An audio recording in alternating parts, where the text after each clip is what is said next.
1968 and 1985, a shadow stalked the quiet countryside of Florence, Italy. Couples parked in isolated fields, seeking a moment of privacy, vanished without a trace, only to leave behind horror too shocking to imagine.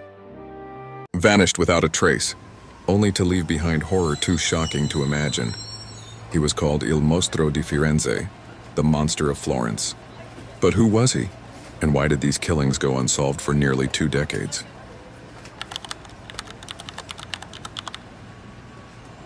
The first known attack occurred in 1968, when a young couple parked in a remote field outside Florence. Shots rang out. When authorities arrived, the scene was ghastly. The victims were dead, their bodies mutilated. This was not a random act, and it was ritualistic, calculated, and horrifying. Over the next several years, more couples fell victim in the same eerie pattern.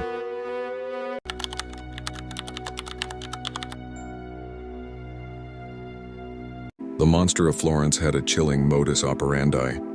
He targeted couples, mostly in cars and secluded areas. Shots were fired from a distance, and in some cases, victims were mutilated. His attacks were consistent, yet his identity remained a mystery. For years, Italian authorities were chasing shadows, while the public's fear grew into paranoia.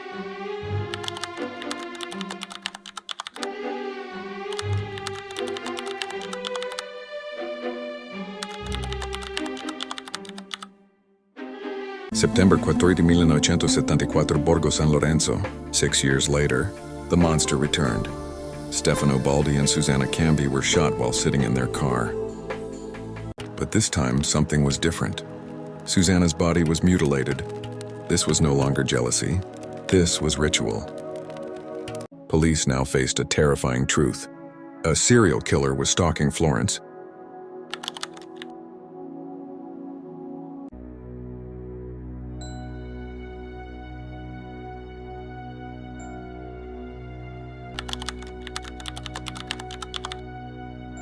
The victims were young, barely adults. The monster waited, then struck. Giovanna's body showed extreme mutilation. The killer was escalating. He wasn't just killing. He was performing something dark, something personal.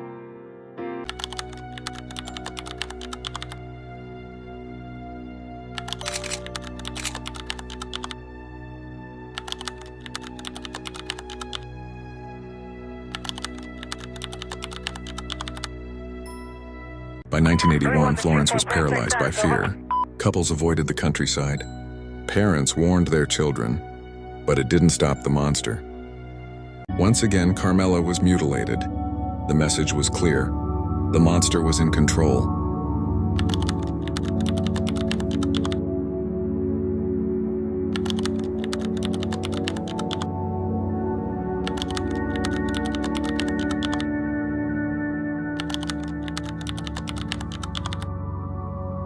Antonella survived the first shots.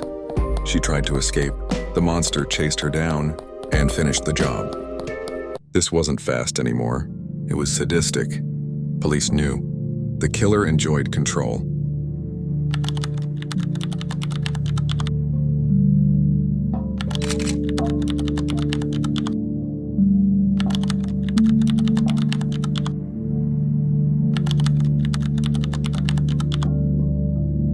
For the first time, the victims were not Italian. 2 German tourists, shot in their tent. The monster had changed tactics. This expanded the terror beyond Italy.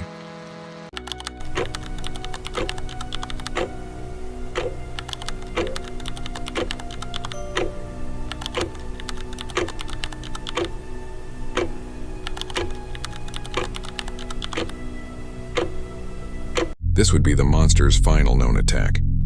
Nadine was mutilated more violently than ever before. It shocked even hardened investigators. Then silence.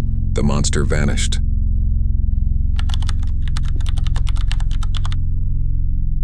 Many suspects were arrested. Trials collapsed. Convictions overturned. Was it one man or many? To this day, no final truth exists, and somewhere in the Tuscan countryside, the monster's shadow still lingers. Some monsters are never caught. They simply disappear into history. If you believe unsolved cases still deserve justice, subscribe to this channel, share your theories in the comments, and keep these stories alive until the truth finally speaks.